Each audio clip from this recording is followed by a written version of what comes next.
Ang mga binhi nga nasabwag sa dalan mao ang pulong sa Dios nga nadunggan sa mga tao. Apan miabot usab dayon si Satanas ug giilog niya ang pulong sa Dios nga gisabwag diha sa ilang mga kasing-kasing. Ang mga binhi nga nasabwag sa kabatuan nga gamay lang og yuta mao ang pulong sa Dios nga nadunggan sa mga tao ug diha-diha gidawat nila nga malipayon. Apan kini dili kinasing-kasing. Busa wala mulungtad ang ilang pagtuo. Sa pag-abot sa kalisod o paglutos tungod sa ilang pagdawat sa pulong sa Dios, mibiya sila sa ilang pagtuo. Ang mga binhi nga nasabwag didto sa mga sagbot nga tunokon mao ang pulong sa Dios nga nadunggan sa mga tao.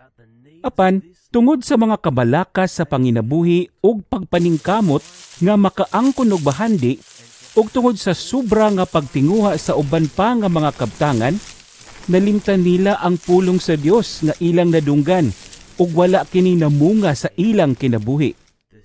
Apan ang mga binhi nga nasabwag sa maayo nga yuta mao ang pulong sa Dios nga nadungog sa mga tao ug gidawat nila sa kinasing-kasing ug namunga sa ilang kinabuhi. Ang uban, igo-igo lang ang bunga. Ang uban, daghan. Ug ang uban, daghan kaayo.